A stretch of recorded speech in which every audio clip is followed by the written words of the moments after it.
Synchronization is the process of making or receiving changes to the SQL database. You can run synchronization on a regular schedule as part of your profile settings, or you can manually run a synchronization here at any time. Before we examine these choices, let's look at the terminology used for synchronization. Extracting information from the source and putting it into the SQL database is called a push. Extracting information from SQL to create objects in the target is called a pull. The most common action is a push-pull.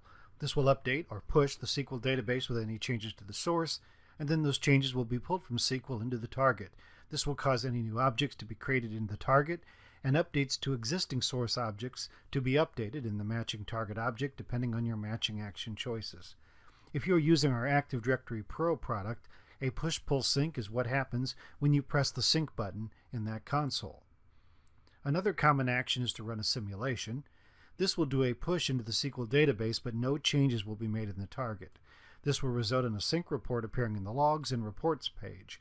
It's a good idea to run a simulation before you actually do a real push-pull. This will allow you to look for any errors or issues and fix them before the real thing. Rarely, you may choose to perform only a push or only a pull action if needed to make some corrections to help SQL match the actual environment without a complete sync or as instructed by binary tree support. A profile must be in the active state before you can perform any type of synchronization.